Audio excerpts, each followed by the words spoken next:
What's up, you guys? Sean Ross Sapp here. Welcome to Fightful. It is November 5th, 2025. It's time to hump for about an hour straight. You know, election day was yesterday, but it's always erection day here on the hump with Blue Chew and the code Fightful. Yeah. And we've got someone that'll make your polls stand straight up. It's the co-host of Grapsody, of which you can check out every Saturday. Sometimes Sundays, if there's a Saturday pay-per-view or something like that. We've got Righteous Reg here. Reg, how you doing, man? It's your favorite rapper, your favorite writer, your favorite podcaster on a Wednesday with SRS. What a life I'm living here. It's been a wild week, SRS. Dropped a little listicle onto the line, and people have been it's been the most positive one that I've had in the last 7 years. So shout out to the people for that. And yeah, it's been good, man. I'm excited to be here. Fantastic. What a talent you are. And among my top two favorite Regis of all time, right there with Reggie Sanders of Cincinnati Reds fame. Let's go. No, Reggie Jackson or Reggie Bush. Where do they rank? Reggie Bush. I mean, listen, I'm glad he got his trophy back. I'll say that. Reggie Jackson, I don't give a damn about. All due respect to Reggie Jackson. He was a Yankee, and the Reds were, at odds with the Yankees around the late 70s. So fair enough. there you go. That's all the love I can give him. He was a good baseball player. But we are here to answer your super chats and humper chats. We ask that you send those in because that dictates what we're going to talk about today. Yes, sir. Leave a thumbs up on this video. Share the video if you all don't mind. Listen, it's a quiet period in pro wrestling right now. All things considered. Lull period, as they say. Yeah, this is, Reg, I had mentioned this last week when I saw that WWE was moving Money in the Bank back to September. I was like, well, what took so long? Because January is the Rumble. February is Elimination Chamber, which is very gimmicky. Then next is WrestleMania. They've wedged in King of the Ring there as well. Right. And even in AEW, you got Double or Nothing in the first half of the year. And it feels like by September, after All In and All Out and all that stuff, there's not a ton after that. War Games just throws everybody in there. We know what to expect out of the C2. It's slow. What do you think can happen to kind of stop the seemingly annual fall lull of pro wrestling? Well, I think these companies need to realize that it's the holiday season and a lot of people are going to be at home. So we can watch these shows if you put on a good one. They don't have to act like, oh, everybody's down. It's chill. We could just play it safe. It could just be a normal thing. It's frustrating, SRS. There's been a lot of talk the last couple of weeks with ratings and kind of creatively in all companies of where the wrestling business kind of stands. This time, like you said, it feels like when football season starts, the wrestling companies are like, well, we're going to get destroyed in the ratings, so we might as well, our shows could dictate that. And why does that have to be a thing, SRS? Why can't we just have heat all year? I was talking a couple of months ago, there's enough wrestlers in each company that we should never have lull periods. We could have a fresh new storyline with two completely different wrestlers than we're dominating the front half of the year. You know what I mean? It doesn't have to be, we've seen John Moxley, we've seen Jey Uso, we've seen these people dominate the year and we have to see them finish out. No, we could see some new people finish out. Yeah, I do feel like, to use the pun, a lot of times wrestling punts during football season. Yes. And WWE was put into a position on Saturday night's main event where they were like, oh, well, we got to crown a new champion anyway. So we're going to do that. But I thought that this was a real opportunity. I understand CM Punk had already, quote unquote, earned his way in. But totally. And if I saw something like that, I would be like, okay, Netflix is paying us a lot of money. Let's do a big ass tournament. Let's do 16 men. I do wonder if since they already had the Cena thing planned, that they were like, okay, we don't want to go too tournament heavy. We're not trying to be like 2022 Tony Khan here, where it's two tournaments back to back would have sounded crazy. Yeah. So I do kind of understand that, but I think that they could have really adjusted that. But honestly, I think that John Cena's final opponent kind of takes precedent over Big Gold Jr. over there on the Raw brand. I'd say so. I want to get your thoughts on where Saturday night's main event has landed, SRS, because Earlier this year, it was on NBC. It felt like a huge deal. Like they were investing all these ads and all this. This time it was like on Peacock. It's here. Like we want you to watch it, but it's not the fanfare that was behind it earlier this year. So again, I have not been able to talk to anybody at Universal or specifically WWE about this, which is interesting because usually somebody will talk, especially when a deal is coming up. WWE's deal with them was supposed to go up until right before WrestleMania. WWE does that on purpose because they want to be able to say to whoever gets their media rights, they want to dangle the WrestleMania carrot. And that's just smart business. But they also went to Peacock, Universal, and said, listen, we did 2-night shows. We did a bunch of them. You all got the events that you paid for. Oh, this is like the WrestlePalooza time when they were like, we're kind of doing a little switch over because we already fulfilled our contract essentially.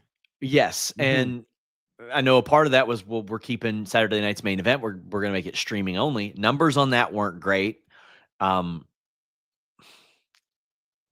look at that and I think that they probably came to an agreement and understanding, a compromise there to where, okay, well, we're still going to put some important stuff on here. And to be fair to WWE, they did. Like they put title matches, not clean finishes, no like post-match beatdowns. I was like, people were complaining about Jey Uso sucking wind. I was like, buddy, that's the least of my concerns right now. I'm happy. If I were NBC, I'd be like, why didn't you all promote that John Cena was going to be talking on this show? Why wasn't this promoted? Because as I'm watching it, Reg, I'm sitting there like, really? We're doing this here? Okay, cool.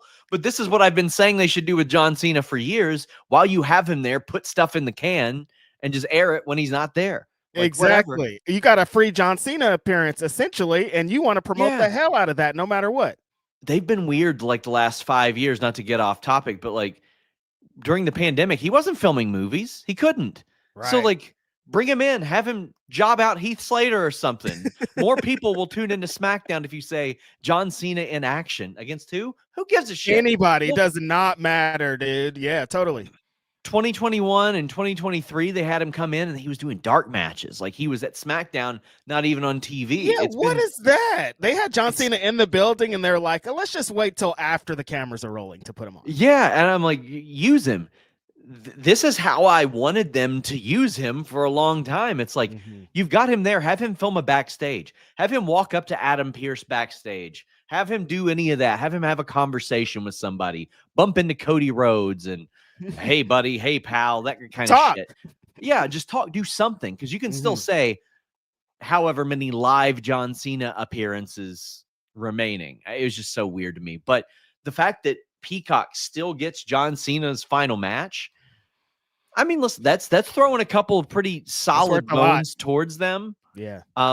Especially considering how WrestlePalooza went and didn't feel very important at all when you had people in the company and ESPN saying like, oh, well, we're making this a big show from now on since Saudi's getting Mania. We want people to bid on this. Totally. Ain't nobody bidding on WrestlePalooza now, buddy. No, 0%. There's no turning back. They were supposed to come out the gate with heat, and they were just like, there's a show happening that you guys should watch, and that's like not the vibes at all. I mean, hearing you say all that and thinking Peacock is getting John Cena's last match, that's going to do gigantic numbers. That's a WrestleMania-worthy event with whoever he's going to wrestle. So that probably was a good deal for them. Yeah, and they kind of fell face forward into the world title situation, which you never want a situation like Seth Rollins being hurt. So let's get to your super chats, humper chats. PL says, what's with the bats? Whose ass are we kicking? Okay, so my favorite baseball player is somewhat obscure, maybe not to Reds or San Diego Padres fans, but Bip Roberts is my favorite baseball player of all time. When I was a little kid playing Little League, I had his number. I played his position. And I was like, oh, he's 5'7". I'm short like him. I like Bip Roberts. A friend of mine gave me a game-used broken bat of Bip Roberts, and I went and bought another one because, listen, they don't cost that much. He's Bip Roberts. He's not like – it's not like, Mike Trout over here. So that's what those are about. You know what I took away from that story? You said, oh, he's 5'7". Like, this was years ago. Like, you were complaining when you were a youngster – and like 7. grew up. Now I was like 7, and I Hold was on, like, man, he's SRS. short like me. Relax, SRS. Let me get there. You just threw all the short kings right under the bus. You're like, I was a child when I was 5'7". There are people that are walking the earth right now, grown men at 45 years old that are 5'7". SRS. So I did the tall Sean gimmick for a long time, and for those that don't remember that lore, there was an absolute goblin of a human being who I won't name that was on Twitter, and he would always brag about being 6'6". So when people would ask how tall I was, I would say 1 inch taller than that guy, no matter what it was. I didn't know that's where it spurred from. That's hilarious. Yeah, that's where it came from. And spoiler, guys, I'm like 6'1" with shoes. Like it's like not super tall, not super short, but for a while when people would meet me, I could see them sizing me up. They'd be like, is he standing on something? Is he crouched down? What kind of shoes is he wearing? Because it was neither like Tall Sean was neither accurate nor ironic enough to be a nickname. Right. Just a rib. Yeah, when I saw it, I was like, he's not as tall as he be getting on the internet, but I figured it was a bit by then. So it all it was a bit. It was a bit. I'm 6'1" with if I'm wearing like Air Force Ones or something, I'm 6'1". That's it. Antonio Morales says here live just to say Reg is a cool dude. I mean, that's a true statement, true fact. We'll take that super chat any day. Orion Ben says the backbone of Grapsody in the house. Flippy Reg, you doing flips, or was that your backyard days? I do not do flips anymore. Definitely was doing flips in my backyard days. And Phil Lindsay is 1000% the backbone of Grapsody. I'm just the loser that shows up on Saturday to talk, dude. Like the Grapsody would not exist without Phil Lindsay. So he's the backbone of this, but I do appreciate that. Phil is the man. I thought you were about to say Phil's the one out here doing the flips, because no. got a good ring to it, right? Flippy Phil. The thing is, Phil never flips like on any level. So I know. I couldn't attest to that. I really honestly envy how he is. I've never heard him raise his voice outside of him like being performative over something like that. Like, yeah, no, he never does. Like I continuously see this guy fight in multiple group chats with people about CM Punk, Seth Rollins, and these are battles, you guys. These are battles, and Phil never backs down. and he's also like same tone all the time. If anybody, if somebody gets Phil to like really flip out, something's gone horribly awry here. I've never seen it, so like it has to be something. I mean, I guess the closest. Okay, look, I don't know if we want to go there, but yeah, I've seen some steps before. I'll say that. I don't know if I've ever seen it. You were definitely there, SRS. It definitely was in LA. I did. It was an event. I certainly did. To give a little behind the scenes without telling somebody. Do you want to know what the funniest part about that entire situation was? Yes. The person saying to Will Washington, Tony's not going to hire you, man. Oh, yeah. That's right. Where was he a month later? Hired by Tony. Dude, a month later, gone. I forgot about that part. That really ties everything together. Oh, my I'll never forget. And as that's going on, I meet Prince Nana. And Prince Nana's like, what's going on over there? I was like, the goods is what's going on over there. What a time, what a moment. I ran outside to partake because I was like, let me get out of here. I'm interested. What was your backyard move set? I was a big X-Pac fan. Like at first, my first finisher was the X Factor because like that he was everything. X Factor and spinning heel kicks were like my life. Like I didn't want to do anything else. That's all I wanted to do. And then like very quickly after, RVD became a thing, and he was like essentially the like steroid version of X-Pac. You know what I mean? Like he was coming with the flips, the kicks, and all the things. And then I adapted into sit out moves, like trying to figure out a way to hit a sit out hip toss, or my actual finisher became the sit out back body drop, and I still haven't seen anybody do it. Actually, a luchador I've seen do it a couple of years ago. So yeah, that was my life as a backyard wrestler. I would always try to do the invent moves things, and I was so tiny I couldn't lift anybody, so I had to come up with a bunch of them. I still got like a list of them somewhere, but I remember that spinning heel kick. Nobody has done it like X-Pac, and I remember Jessamine Duke of the Horsewomen was asking me like, what are some moves that not a lot of people do because I didn't follow wrestling. Yeah. I was like, the X-Pac spinning heel kick. I was like, I don't know about anybody that can do it like her. First time she tried it, I got sent a video of it. It was beautiful. It was magnificent. But Waltman actually got Denise her job at Fightful. Yeah. He was like, you should check out Denise. And I'm like, okay, X-Pac, who inspired me as a child. I will. And very fortunate. One of my finishes, oh my God, we had the trampoline ring, right? Like, so we did that, but there was a tree house next to the trampoline. And I just know my friends hated to see me winning a match because it was a Van Terminator out of the treehouse. Whoa, okay. Across. I had a little bit of a leap on me. I could jump. I had a pretty freakish vertical leap and broad jump, but like there was like 2 of the 10 that was like, yeah, I feel comfortable doing that. So I was beating like 2 people. Shout out to that. I was backyard. We had a backyard wrestling ring, so I looked down on the trampoline guy. So of course, yeah. That loud. Like the trampoline guys are bouncing up 20 feet in the air. What do you mean? They don't know the integrity of what backyard wrestling represents. Where's the flaming tables? Did you guys have flaming tables? We had tables. We didn't. I think maybe one got set on fire and put out as like the, it can happen, but it doesn't happen. Oh, see, look at that's good idea, man. When I would do the broad jump across the trampoline, of course, I'm going to bounce up afterwards. So I would try to do it where I hit the drop kick, landed on my back, and then flipped back up to my feet. Oh, so you were doing spot foo out there. I was trying to. We got Josh Morgan. Josh, thank you always for your very generous super chats that, quite frankly, help make this show feasible. Appreciate it. Bill Josh says, do you think maybe in the next 5 to 10 years will AEW be spoken about on the same level as WWE? Also, winner of the C2. Let's address that first one, Reg, because it's hard to tell where anything's going to be in 5 to 10 years because totally. WWE absolutely sucked 5 years ago. Right. It was really bad 10 years ago.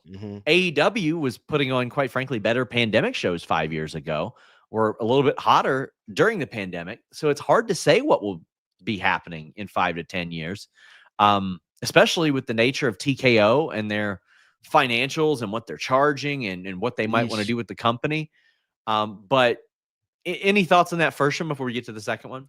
I want to say yes, but I don't. The trends are trending a little bit differently than I was thinking with pro wrestling. Like the WWE thing, the bubble was kind of exploded. We had like the Cody run, WrestleMania stuff was kind of hot. Right now, I've seen people that were super into WWE a year 2 ago and be like, I'm not that interested. I don't like these storylines. I don't like the money. I don't like all the things involved. So we've seen a lot of WWE fans be priced out, and I think that's going to be a trend that continues to happen.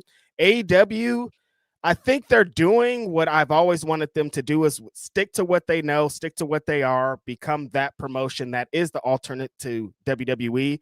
But I don't know if that's going to ever translate to being on the same level, because like, what does that include? SRS, I always talk about this, like AEW is for me. They cater towards me, they put on shows and matches for me, but they need more than that. Like I don't think like every show should be a Righteous Red specialty, because that's not how you get new fans. But how do you get new fans, SRS? I don't know. Yeah, it's hard to say. I know there's always the fabled casual fan, but I don't know that I've ever exactly. I don't know that I've ever ran into like a big group of fans that say, hey, that thing that all the actual wrestling fans like, that is actually shitty and everything else is cool. You know what I mean? Like I would feel like, do you think the casual fan was super into Rhea Ripley 4 years ago? I'd never heard about Rhea Ripley 4 years ago. No. Now, if a girl I went to high school with finds out I cover wrestling, they're asking me if I can give them Rhea Ripley's phone number. Like, definitely. That's the thing. Cody Rhodes had some fans with dashing Cody Rhodes back in the day. There were people that are like, man, he is something. Like he gained that fan base. There were not 3.5 years ago, as he was leaving AEW, people coming up to me in my day-to-day life being like, Cody Rhodes, huh? Yeah. Now Cody Rhodes is a big deal. Yeah. Winner of the C2. That is easy for me, Reg. Same time. I want it to. What is it? I said we should go at the same time. 1, 2, 3. Yeah. 1, 2, 3. Takeshita. Bandito. Oh, No. come on. I thought we were on the same wavelength. Not, but I'll make my case. Okay. I want Takeshita to have the greatest 365-day year in like wrestling history. He won the G1. He won the title. I want him to beat Tsuji as well for that. I want him to win the C2, which should be for a title shot. And then that's when he and Okada have their big thing. Oh, yeah. You get the lazy Okada being like, oh, okay, this guy is actually coming for my spot now. And we get an all-timer. Listen, if it's Bandito, I'm not going to hate that because my dream for the unified title, quote unquote, is for it to just keep consuming other titles. One day, if Tony buys NWA, I want it to consume the big gold belt. I want it to consume everything. I want it to just keep absorbing to where it adds more like world championship credibility to it. But make your case for Bandito. I don't know. Your story is pretty accurate because they sell Okada as the tournament wrestler. And if Takeshita wins the big tournament and then beats Okada, that tells a great story right there. So I'm kind of into it. I just was like, have we all seen the year that Bandito's been having? Like, I think if you want to add like another accolade to what he has going on now, because I don't think he's going to beat Okada or Hangman in the next couple months or so. So maybe give him a big win to end out the year. More importantly, I'm just thinking of the matches that we could potentially have in the C2 with whoever's in it and Bandito just cooking every single night. Like, who doesn't want that? I agree. You know what else is happening this time of year, Reg? Christmas? You know what it is now. Turkey? Thanksgiving?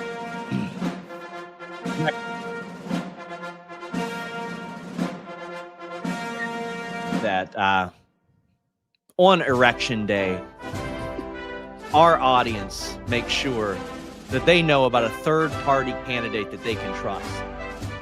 It's Blue Chew and the code FIGHTFUL. Now, you might be a master debater, but we're trying to give you that top-level performance.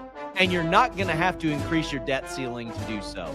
Not with Blue Chew and the code FIGHTFUL. Just pay $5 shipping, and your first shipment is free. No awkward conversations with the doctor in person. No awkward waiting in line at the pharmacy or the polls, so to speak, to get your poll up and going. Blue Chew allows you to get approved online and then it ships straight to your door.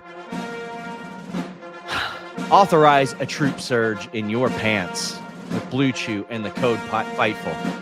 Something that, all parties can agree with, and it will be a party when you use Blue Chew and the code FIGHTFUL. And that is a bipartisan decision, my friends. Blue Chew and the code FIGHTFUL. Please go to Blue Chew and get their important safety information and details.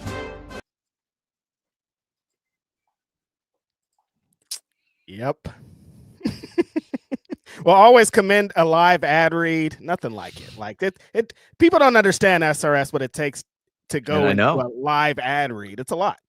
And I've had that song on our StreamYard for years, and just realized that as I was here looking at our media list, I go, 4 Ruffles. What is that? And I go, oh my God, that's the one I put up for Erection Day a few years ago. Look at past self setting future self up for this. Like, I know. JM says, with Dom and Ray likely happening, is Cena in the War Games match. He has a history with Punk, Heyman, Vision, even got involved in his match at Night of Champions. Need to pay that off, plus Punk called him out on Raw. To me, it's a much more sensible situation to put John Cena in the Avengers War Games match than it is to have him beat somebody like Dominic just because he's never had the IC title, Reg. Like, I don't need him to do that. Dom versus Ray in San Diego makes sense. That's their hometown. Like, way more sense. Like the heat that could bring upon this event, just seeing that, I think will do way more for Dom right now than Cena beating him for his championship in front of all those people. I mean, you only got a couple of more Cena events. You want to get him in there with as many stars as you can on the way out. Let some people get a couple rubs, SRS. So the War Games makes the most sense. Yeah. And I would make it like a lucha lumberjack match. I would get like every legendary lucha you can find. I would call up Juventud. I would call up everybody and put them around that ring. Silver and King. Everybody, and Dom would sell for him, like that's his thing, but in their hometown as well. Like think about what that would mean for them. And I mean, putting all the lucha legends, that's an easy pro wrestling trick right there. MLW figured that one out a year and a half ago. They're like, we're gonna load this show up with luchas, and there's gonna be asses in seats everywhere. It's a great idea, especially when they come to California. They know what type of time it is. Like, I live in California. My life, every time I go to a wrestling show, there's lucha somewhere. Every time I go to a festival, they have lucha there. Like, that's what life is in California. So load it up with lucha. This just makes the most sense. Dom has the most heat. He's the most #1 wrestler in the world, they say. I don't want to get in trouble, so I'm just going to move on. Do you know what the most over attended wrestling in Kentucky is? And I'm dead serious. What? Micro wrestling. Dude. The minis. It always draws out here. They have shows out here so often. I haven't been to one here in Oakland, but they come here so often. It has to be a good draw here too. What is that? It does great. Like, I don't know, man. It blows up out here. That's so hilarious. Josh D says, this MF spitting Sean, I don't complain about wrestling. I think it's a Russo reference. But this week has been rough. So I watched old USWA with Corey Macklin and West Coast Pro with Reg. Who's your Dougs this week? I'll give mine to Marina Shafir. So I've got to explain this every time. A few days, I think it was a couple weeks ago, somebody in our chat tried to call somebody a dog and accidentally typed Doug, like Doug Funny. Okay, who's your Doug? So now we have a Douglas of the week. Our Douglas of the week. Douglas of the week is hilarious. Oh, man. The Douglas of the week. Let me pull up my notes from the last week, because Bandito is up there. Bandito had a really good one, although I don't know why the hell they don't ever put these title matches on. That match, you guys. Oh my God. Yeah. I was thinking, like, I know we need to get Collision over and we need to get more people to watch Collision, but looking into that crowd while the match was happening and thinking, no, this should have been in front of way more people is like, oh, it's a frustrating place to exist in. Let's see here as I look. But Bandito might be mine. That match was insane. I've watched it like 3 times already. Listen, I'll give you an underrated one, not even in the ring. Jon Moxley, because I loved what he did specifically to establish the tag team of Megan Bayne and Marina Shafir. Having Jon Moxley, one of the main characters of your show, in the background of a makeshift tag team going, oh my God, are you all seeing this shit? Like him hyping that up, then being on commentary for it on Collision. I loved that. That added so much credibility to that team. I thought that they did a really, really good job there with that specifically. I'll call him our Doug of the week. Although I gotta say, listen, Jade Cargill was as presented as well as I have ever seen her presented on. I mean, that was good. I was happy about that, but also presented that way because she's limited. But at this point, you know what you got with Jade Cargill. So you're either going to do it or you're not going to do it. But I'm going in Jon Moxley because of how he did it. I'll tell you who it isn't. It isn't CM Punk's character, who apparently trusted Logan Paul after one day. He trusts Logan Paul that quickly. He's like, you know what? Maybe he isn't that bad of a guy. No, I think he is. Reg, could you imagine if the gentleman that we were talking about earlier getting confronted by Phil just randomly at 8:05 p.m. on a Monday slightly defended Phil on Twitter, and then later on Phil was like, yeah, guys, and I'm going to protect him. What is that? I mean, one of those. I would not be in, especially if Phil was the world champion all of a sudden. I wouldn't be like, you know what? Yeah, everybody's your friend now. What do you mean? Unbelievable events that are transpiring here. Ryan Ben says, we got a sicko running NYC that's in reference to Mamdani being a wrestling fan. Chances in 5 to 10 years, Reg will be using the AEW clout to take over the Bay Area.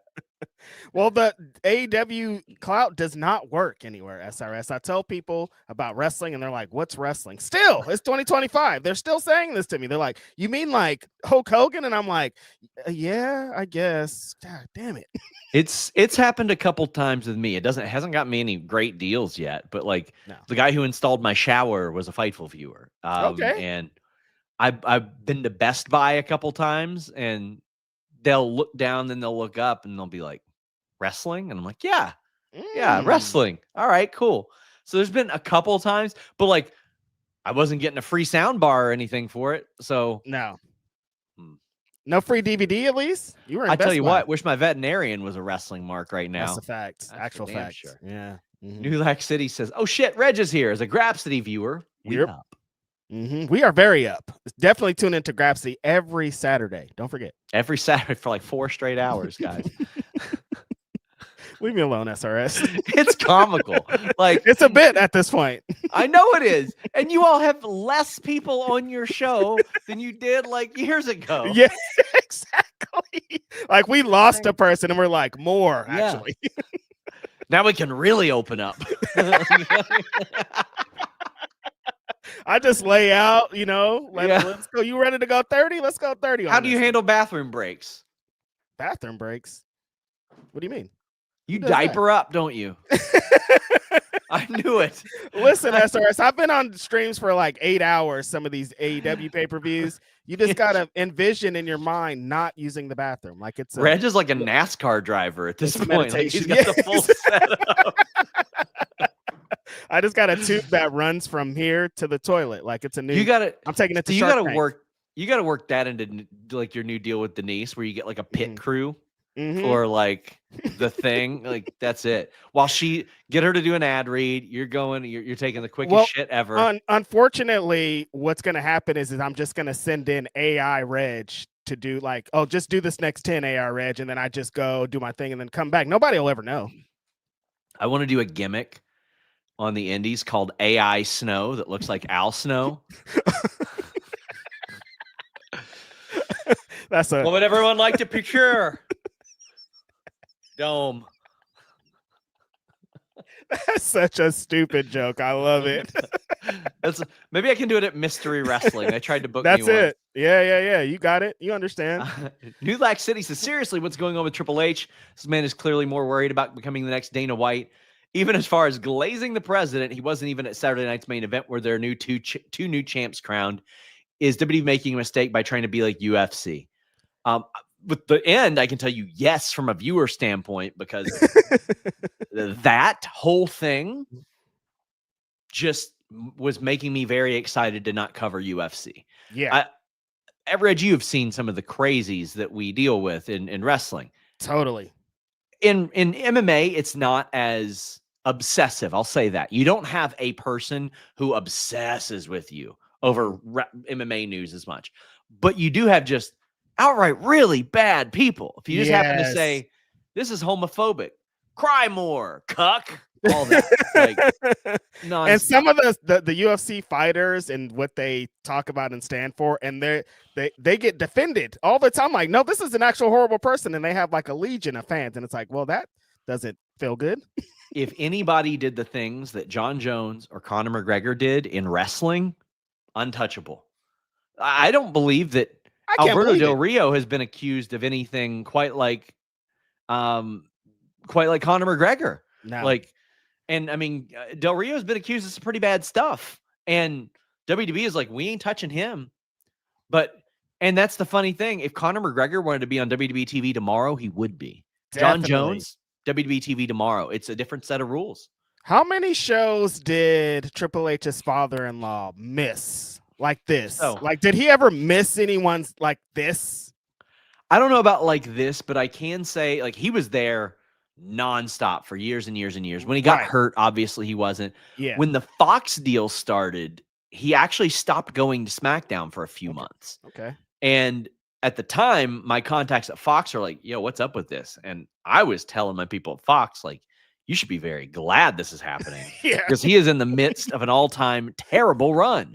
Like we're seeing Cain Velasquez and Kofi getting beat in a few seconds and Fiend and Rollins. I'm like, guys, you also should be really happy. And they're like, yeah, I don't know. Because the relationship started to sour immediately because they felt some type of way about that. Then when the pandemic started, he was there all the time. All the time. But like in his prime, never. He would never not really leave the show for he would anything. hardly ever miss things like that. But with Triple H, they are making it very evident, like he's not going to be there all the time. Road Dogg's not going to be there all the time. Bruce Pritchard's not going to be there all the time. But one of the three almost always will. Right. Like Road Dogg came back after missing a couple weeks, and then, but I felt like Triple H probably should have been there Saturday instead of Friday. Yeah, like Saturday night's main event would take precedence. I would think. I was kind of interesting tactic for him to go with. Like, dude, you got one real job, and that's to point at a guy who's holding a title and take a picture with him. Dude. That's it. That's it. Like, that's pretty much like Dana White. That's all he's got to do is put the belt on people at this point. I'm sure he does something else, but like right now, he announces fights, puts titles on people. Cool. Give him a thumbs up, whatever. The funny thing is I think Triple H has already done it. Like, I already feel like he's Dana White. Like, good job. Like, whatever he's been working on, it worked. And I mean, that's like kind of the credit boys rib is like, he put himself in that position. Like the show kicks off and it's, are you ready? This is what we do. I keep saying he could make six figures just off Twitter retweets by tweeting once every week. This is what we do. Y'all like that? That type of stuff. Enjoy the show. And don't forget, WWE. I helped do this though. I gave you this. Never forget. Yes. You're welcome. Those types of things. After one good like Ilya Dragunov match, y'all like that shit? Bam, 5,000 retweets. You know it. Yes, Papa H, we love it. Thank you. Praise him.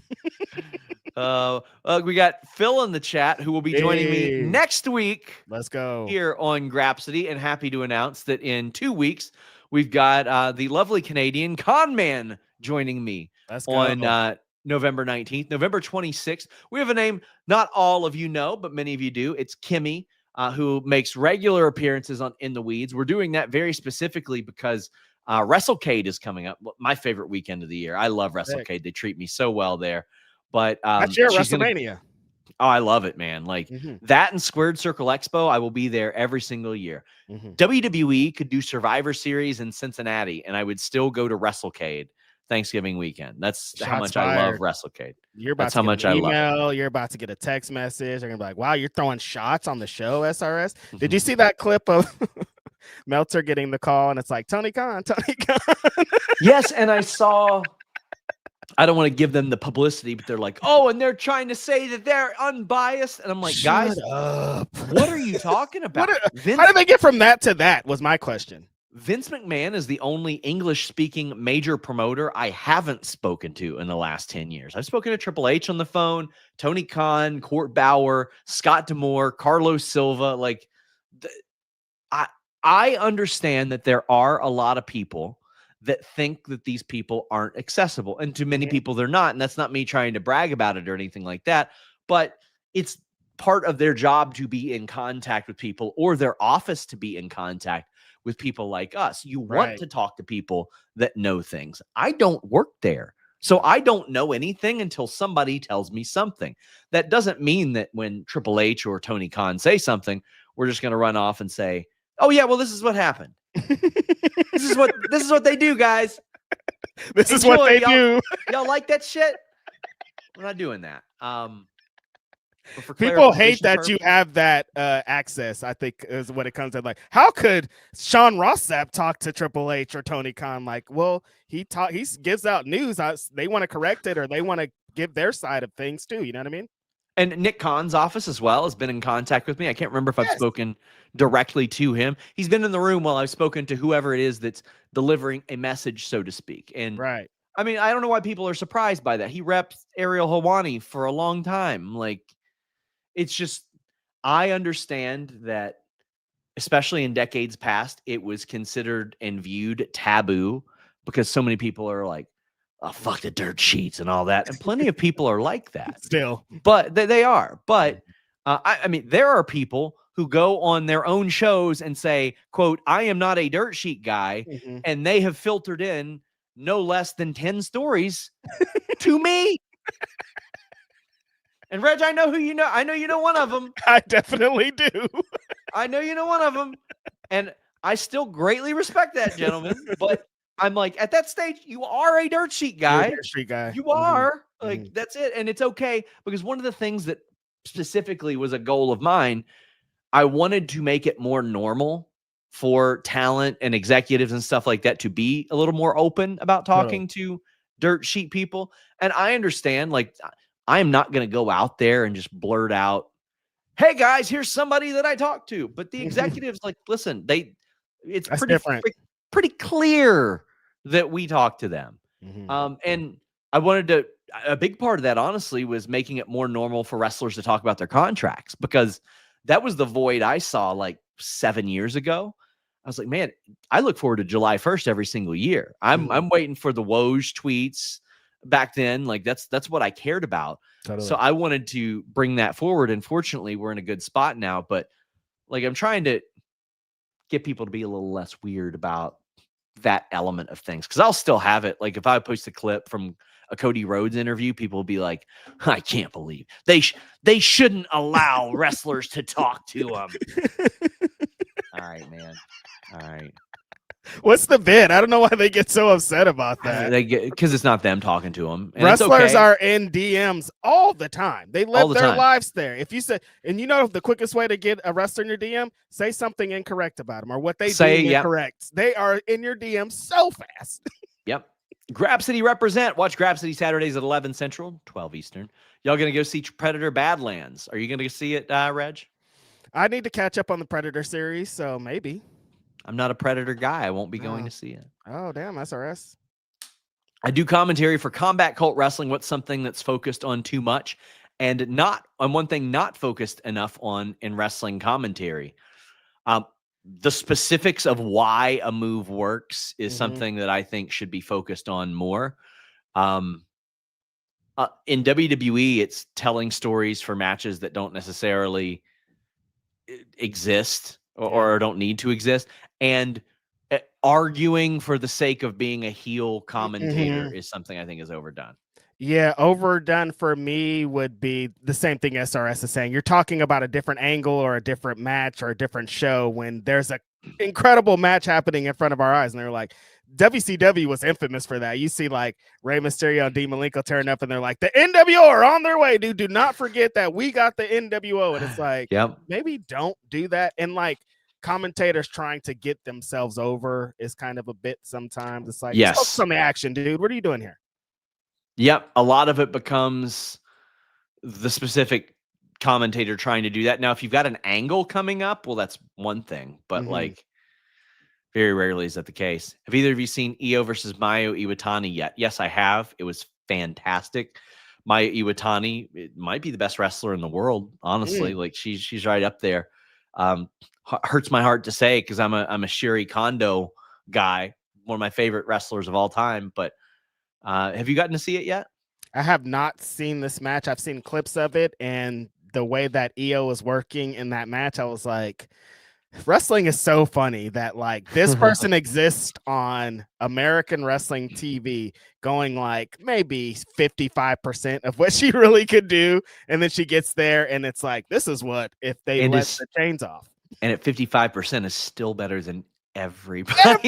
Everyone there. Just at 55%. She's still so much better. Except maybe Elia at this point, because Elia has shown up and decided to be like, does he know that wrestling's I know what it is. I didn't want to. I almost said the word. I'm like, I don't think he's in tune because he'd be really jacking these dudes up. One of the smartest things that I ever heard Vince McMahon say, and I'm shocked he didn't utilize it. He called Taz ECW's sawed-off monster, and I was like, that's a badass gimmick. Like if I were Jonathan Gresham, I'd be like, that's my gimmick right there. Little dude that you can't do anything about. He's a fire hydrant. You can't beat up a fire hydrant. He's gonna tie you up. That's what Ilya Dragunov is doing right now. He's just like, go ahead, run into me. What's going to happen? I ain't moving. That I love it. finish, that German suplex off the top rope he did on Nathan, it was I screamed, and I don't be screaming at a lot of spots. Like this guy is like, I remember listening to Nakamura on Talk is Jericho, and he talked about his Ibushi match, and he's like, Ibushi, I don't know if he knows it's a shoot or not. Like he's like was really fighting me in there. He's like, at moments I had to really fight him back, and I was like, there's a couple of wrestlers that are like that. One of my favorite things from a book ever involved Nakamura. It was Bryan Danielson's book, and he talked about how back at the dojo, he lived with Nakamura and he lived with Lyoto Machida, who went on to become UFC champion. Lyoto Machida is a Brazilian man. Bryan Danielson speaks English, Nakamura Japanese, and he said that Nakamura and Machida spoke about enough English to dislike each other. So they were beefing. I loved it. And I actually asked So Machida good. about him years later, and Machida was like, listen, water under the bridge, respect that man, love what he's done. It was very cool to see all three of us on top at the same time.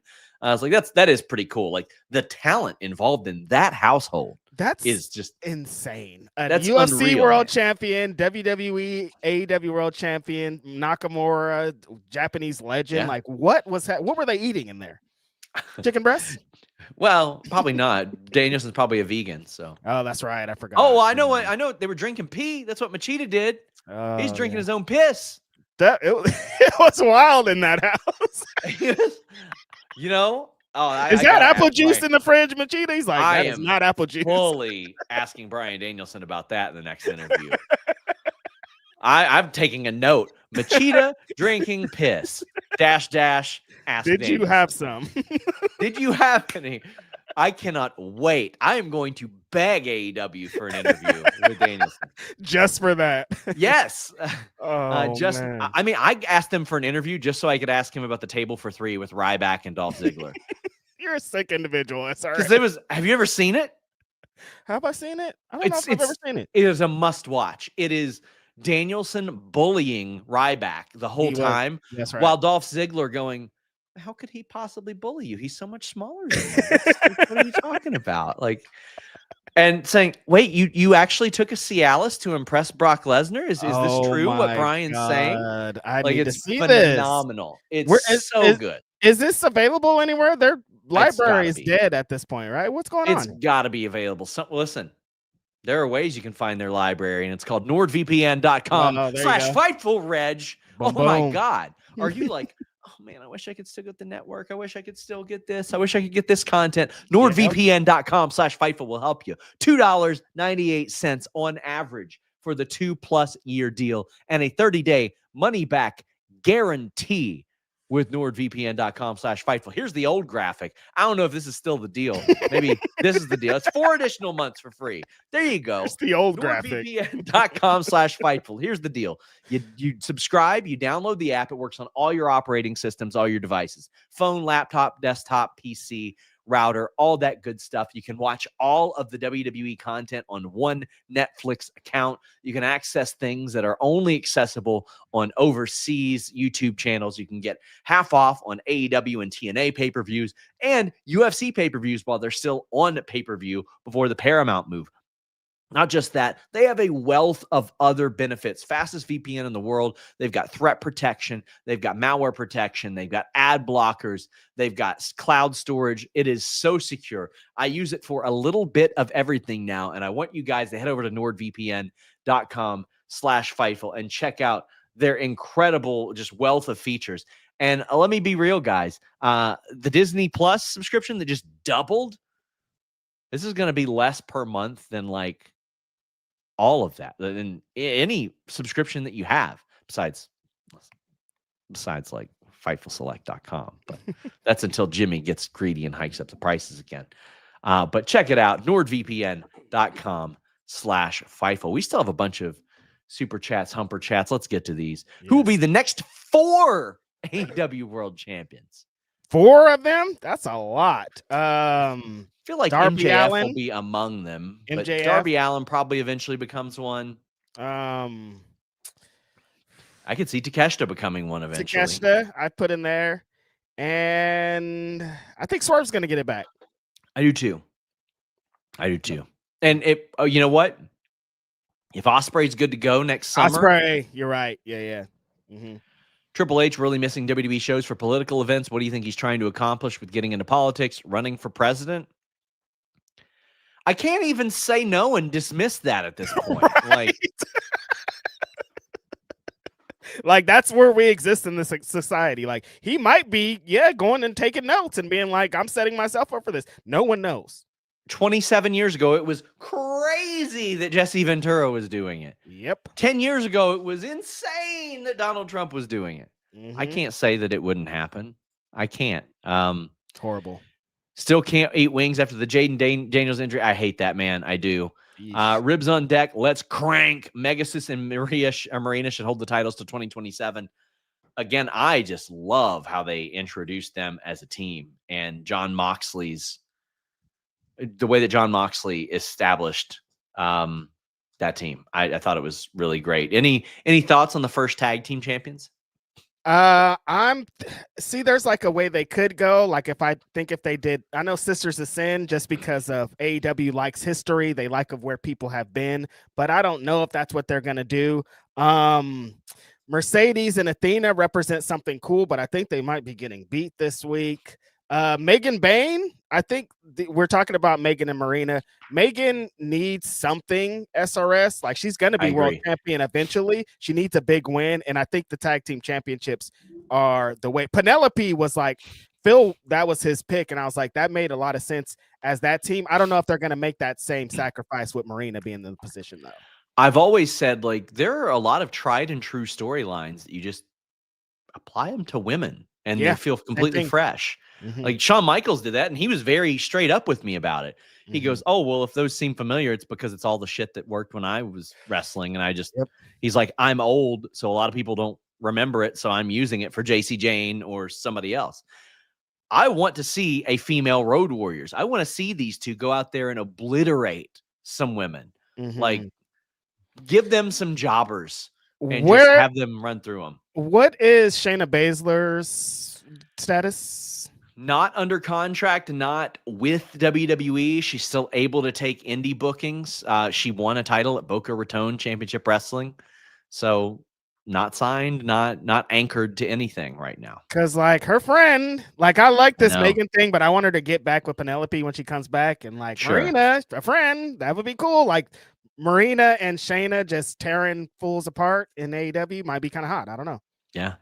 Will Mike Bennett and Matt Taven return to ROH AEW? I don't see Taven doing much. Probably eventually he'll be on like ROH, but I don't see it. Yeah, I don't see it either. I don't see it either. With all the belts she has, is Mercedes eligible for Fightful's Indie Wrestler of the Year? She is not, and that is just because it is a very strict nobody signed, period. You got a contract with a company, not doing that. But early nominations are up for Fightful Select subscribers. I want to go ahead and plug that right now. $5.99 a month right now gets you Fightful Select. Lock in that year-long price because, listen, I am warning you guys, Jimmy is probably going to try to raise that price soon. But let me tell you guys, let me look at you guys that watch or listen for scoops. We have some incredibly cool shit coming to FightfulSelect.com. And I mean like some pretty game-changing additions coming to FightfulSelect.com. Wow. In addition to that, my Q&A every week. You get Ask Grapsody every other week. Yes, I do a Q&A article every single day. And that is in addition to a scoop, at least one, every single day. Not to diminish any other wrestling websites, but I don't think there's ever been one that's had one for like a month straight. We've had one for 5 straight years. Wow. Exclusive information every single day. That's insane. Today, we have an exclusive look at AEW's new book, which is up there, and I'll have some other stuff as well. I have confirmation Drew McIntyre isn't going to be a juggalo, Reg. What? Yeah. Vince Russo wanted him to be a juggalo. Oh, that's right. That's right. Vince Russo, stop it. Leave us alone, please. But I was told, like, no, Drew actually did want to work for them at one point. Like, Drew was interested in working for Juggalo Championship Wrestling. But that's because JCW has, like, a very good reputation for treating talent well. Like, they pay well and they do a lot of stuff. I keep hearing this. Yeah, I hear that Violent J, like, loves the wrestling business and he wants to give back to wrestlers that deserve it. So this does make sense. Still got about a dozen chats. Let's get to them. We got, look at this Phil popping up. What a game Sunday, SRS. It was an insane game. It was entertaining, and that's all I can ask for out of the Bengals. He says it's basically a countdown to whether Phil or Sean would crash out. Good times, go Bears. I mean, it is. I've spoken about it on Common Bengals W enough. It's the worst defense in NFL history, coupled with one of the best offenses that I have ever seen in my life. And that's without our starting quarterback. We have a 41-year-old man putting up video game numbers. But to put it in perspective, last week I bet against the Bengals when they faced a winless team. This week, not only did I bet against the Bengals, I picked up the Bears' new starting running back off the scrap heap and started him in every fantasy league that I had because I knew he was going for 200, and he did. Shout out to my homeboy Phil. Definitely tune into Grapsy. Before we get through the rest of these SRS and finish this off, did you discuss this MMA stuff anywhere? Do you have an MMA pod where you talk about the turmoil that's currently going down? The betting stuff? Mm-hmm. Yes. I haven't, but let's talk about it. What's going on? So there was a very unusual movement on a betting line for a UFC fight this past weekend. And the fight went on despite UFC being made aware of the betting. Knew about it at 1 p.m. is what I'm hearing. Mm-hmm. Yeah. And it was Isaac Dolgarian. And then, big shocker, he ended up losing. And as a result, the FBI is going to get involved. And you've had fighters come forward and say, yeah, I've been approached about it too. And Dana White, for all of his faults, are like, why the fuck didn't you tell us? It's like, because now you're going to be, like he said, beyond that, why didn't you tell the police? Right. Yeah. And if not even telling the UFC, like, tell the police. I can criticize Dana White for a lot of things. He is 100% correct there. Like, why didn't tell an adult? Tell somebody. Stranger danger. Because he's like, well, guess what? Now you are going to have a conversation with the FBI. That's what's going to happen. Now, I got off of the MMA beat, so to speak, about 5 years ago. I don't cover it day to day. Right. The thing that will make you a casual MMA fan quicker than anything is covering MMA. And, we complain about those 6-7 hour AEW shows. That's every Saturday in the UFC. Every Saturday. And then you wait even longer for Dana White to roll into the presser. There's going to be some heads rolling here. And listen, I am a sports gambling advocate, as you guys know. I'm all on board for it. I do very well on that as well. But like, it's got to be done responsibly. NBA calling up betting partners and saying you got to eliminate these prop bets. Good, they should. They absolutely should be eliminating some of those prop bets. We are not that far removed from Tim Donaghy, who laid out how it all happened. And that dude, if he is to be believed, was basically doing it for love of the game. Yeah. He claims he didn't make that much money off of it. Hard for me to believe, but it's interesting, Reg. It is very interesting. It sounds like these fighters keep coming out and being like, yeah, they're so casual about it too. They're like, yeah, I was approached. It was this much money. Yeah. Blah, blah, blah. Some of them say in person. Some people are saying through texts and emails and things. I'm like, oh, this is going to be bad. And naturally, like, I've got people saying like, oh, well, you ask people to bet on wrestling. I'm like, yeah, I tell them to because it's easy. Because I do it all the time. I'm 19 for 20 in lock bets. Like, I think and you know what? The only one that wasn't Jelly Roll calling an audible day of. Jelly Roll did this to you, SRS? Jelly Roll eliminated Jelly Roll's the one in 19-1 right now. That son of a bitch. That son of a bitch. And you know what? I respect it. But like, that isn't somebody calling me up and saying, Sean, this person's going to win. Right. That is common sense for me. So I'm like, hey guys, make some money off this. Go ahead, do it. Some educated information, but like never, oh, this person's doing that, because they'd go to jail. Yep. If they did that, even with that. So like, I don't know, man. Tom LaValle says, what Fightful award should Chelsea win this year? Chelsea has won every single year. Go figure. The only two people to win a Fightful award every year are in the same household because Matt Cardona won Indie Act of the Year. Chelsea has won 3 different ones, though. She won Female Indie Act of the Year. She won Female Tag Team of the Year. And then it was hilarious. It was Funniest Wrestler of the Year. And her and Harley Cameron tied. We did a revote and they tied again. Oh my God. So I was like, they're both winning this. So I was like, that's even funnier than one person winning it. Tremendous talent. I know. I was going to have them do each other's speeches as one another, but I don't think WWE wanted to do that. Yeah. So I think she could probably be up there for Funniest Wrestler. But there's going to be some interesting ones this year because Nana's missed some time and he's been a lot for Manager of the Year. Don Callis might end up emerging there. Yeah, Don Callis. That's right. That insane person with all of his people. I know. Like, he could very well be up there. Like, the Fightful Awards are going to be interesting. We're eliminating Rookie of the Year because there's just not as many prominent rookies, but there's going to be some changes. The Big Boss Man Memorial Hater of the Year Award. Naomi had that in the bag, and now she's gone. Damn. And now her and Drew are duking it out on social media. Maybe. Crazy asks a good question. Reg, I'll delegate to you. Do you think we'll ever see Keith Lee versus Swerve? I want all of you guys to leave me the fuck alone. We're never going to see it. It's never happening. Get it out of your brain. It's lore. Every time they book it, I'm like, this match is never happening. And it hasn't happened. I want it so bad. Antonio wants the 6-hour Grapsody episodes back. Do you know how long that is, Sean Ross? You know how long that is. I ain't doing it for 2 hours, man. That's a shift. What's a shift? Just Mask says, Mamdani being a fan is incredible. Also, the number of karma comments I'm seeing after Ridge Holland tweet today makes me sick. Quit being weirdos, people. I just see an incredible number of absolute dumbasses. Yes. Oh, well, at least they're paying for his rehab. They have to.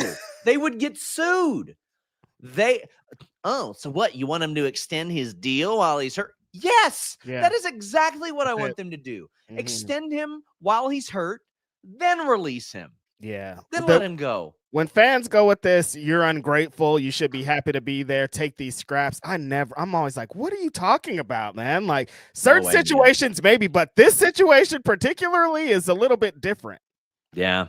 Tim Traver, man, he's the host of the Diecast Collective on YouTube. He sent a very generous super chat, said, good afternoon, my favorite family.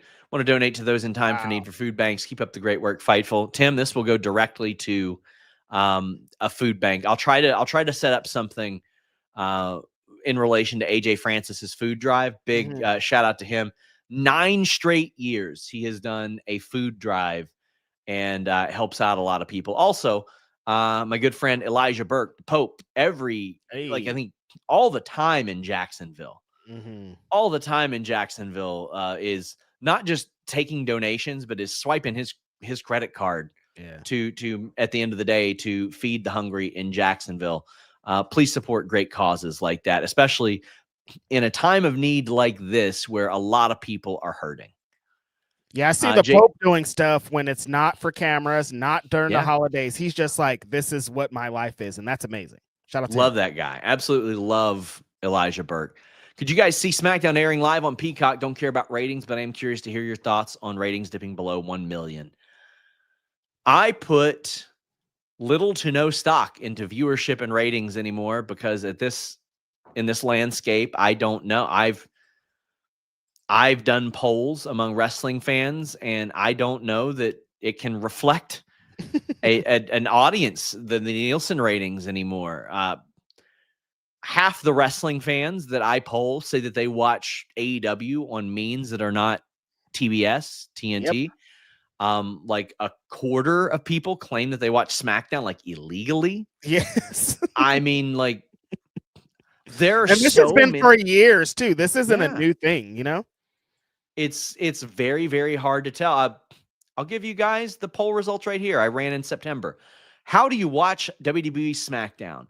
40. Now, keep in mind, this is a wrestling audience, but still, 47% live on USA. Then 15% watch it on Netflix or NordVPN or with NordVPN. Okay. You got illegally 14.5%, and then 23.7% are watching it after the fact. So just among a wrestling audience, of which I've got a pretty good sample size of, 47% of it are watching it live. So you can at least assume they're probably doubling that through other means. Right. And you've got like Collision is 24% live on TNT. It's not watching or don't care isn't an option. I love wrestling, and I rarely love AEW. You guys hear me talk about it. I rarely can catch Collision live. It's like the hardest show to watch live. And for years, when AEW got on Max, that was the greatest thing that ever happened to me, because I have a centralized place I can find it. It's been hard to find this stuff if you're a cord cutter. There's so many different avenues. I hear so many people say YouTube is the way I see it, or clips, or nobody's sitting down and watching. I mean, not a lot of people are sitting down and watching the show live for the time that's allotted there. So much that goes into that. Yep. Got 3 more. Ryan says, my Cena tourney agenda would be Mello beats Miz round 1, Trick round 2, steals another one against Gunther in the semis, loses to Oba in the finals. If Oba gets called up, he needs rocket ship. John Cena, Royal Rumble, Cody at Mania, beat Cody at Mania. Cody makes him as sympathetic as humanly possible. I think the money in Oba Femi are people chasing him, not him chasing anybody else. It is trying to topple him. Now, let me ask you a question, SRS. How much of that do you think realistically is going to happen? None, because he's not 37 years old. I saw a chart, and boy, it was wild to look at. And I'm so glad that wrestling ages don't mean as much these days. Because listen, we're not talking about 95 Greg the Hammer Valentine on WCW Saturday Night here. I watched that. We're not talking about Jim Duggan in 96.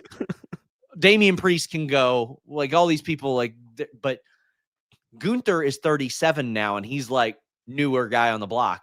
Mick Foley, Undertaker were 35 in 2000. Yeah. It's wild. That's crazy to think. 35 when that was old. They were the old guys. They're get these guys out of here. They have to retire now. And now I thought Undertaker's been 38. Undertaker felt like he was 38 from 98 on. You know what I mean? Yes. Is it possible there's anything to Penta Phoenix contract they can't tag together till a certain amount of time has passed? No. No. But it's asinine that they'll team up Phoenix with any human being that is not Penta right now. Every time I talk about it on the internet, people are like, shut up. Penta's way more over than Phoenix. He shouldn't be I'm like, that's a problem. I hear you, but that shouldn't have never happened. But people don't be hearing. Phoenix is one of the most unbelievable performers I've ever seen. He's just some guy on your show? All right. Yeah. Zach Schimmel says, love Grapsody, love Fightful, love professional wrestling. Wish I could watch the Hump live all the time. Listen, we wish we could hump you all the time as well. Oh, hold on a minute. But unfortunately, our humping has come to a climax and an end. I want to thank all of you who tuned in. I want to thank all of you who have been patient with me this past week. I've mentioned this. Got a sick cat. It's been kind of rough on us financially and personally, and with time and stuff like that. Both of us have had to take time off to take care of her. But was able to get back in today, and Reg, it was so wonderful. We don't do a lot of shows together, so you were a person I always wanted to have on, as well as Phil, who will be joining me next week. And I just think that you guys do something so special, and we're very fortunate to have you at Fightful as a part of our team, despite the fact that you still do stuff with Denise Salcedo. I don't understand it. I don't get it. I don't like it. I can't remember what she sent me, but she was trying to be a smart ass. And I was like, oh, it's because I don't like Hispanic people, Denise. That's why. And she's like, shut up. Well, let me tell you, I'm going to tell you a quick story before we go. Yep. My wife is a special education teacher, and she got a para, which is like an aide, who came in, girl in her 20s, Hispanic woman, and she goes, Sapp, like Tina Sapp? And we live an hour from where I grew up now. My wife is like, yeah, bitch, what's it to you? It's my husband's aunt. And she's like, well, I'm related to her as well. So you better believe I sprinted, tore my ACLs, running to my phone to tell Denise. Guess what, Denise? Somewhere out there. I got Mexican cousins. Not somewhere out there. In my wife's classroom, I have Mexican cousins. I was so excited. Unbelievable. So excited. And yeah, now we legitimately treat her like family. It's fantastic. But Reg, please tell the people where they can support you, where they can follow you. You do so much incredible stuff. Yes. Of course, you can see me every Saturday with my friend Philip Lindsay, Grapsity Podcast on this channel, Fightful. Also, we do Ask Grapsity, like you said, on Fightful Select. Every Wednesday tonight, you can catch me on the aforementioned Denise Instinct Culture. It's the California Connection. We do the AEW Dynamite watch along and review. You can see that. A couple days ago, I put out the BW 500. It's the best 500 of the best Black wrestlers in the world. People have been yelling at me. People have been excited, but it's been great. Find you a new wrestler. Discover somebody. Don't be mad about Jade Cargill. I guess I'm here all the time. That's it. I don't have nothing. Do you think that when West Denise Coast Pro, sorry about that. West Coast Pro. I did the show this weekend. I was commentary. You can catch the show on the West Coast Pro YouTube page. Check that out. Do you think when Denise makes her list of best Latino wrestlers, I will make it now? No, definitely not. I don't think so either. I don't think so either. Guys, please subscribe to FightfulSelect.com. Today, we have a look at the AEW book. We have Select Answers. That is a Q&A article every day, every single day. Discord access. And I keep on teasing this. We are making some big additions to FightfulSelect.com that will be coming and being announced very soon. Also, I'll be doing some new shows on Fightful Select. I'll mention one here. I don't do a lot of like match watch-alongs, and I don't do a lot of match ratings. I don't do match ratings because people are psycho about it. Yes. But I will sort of profess whenever I rate a match 10 out of 10. I'm going to be doing a watch-along at least once a month of each match that I have rated 10 out of 10, and some stories I have found out about those matches on Fightful Select. Oh, sick. Tom LaValle says he loves your list. Only list he cares about. Hey, let's go. Not a Jericho fan, I guess, huh? Until next time, my friends, we are out.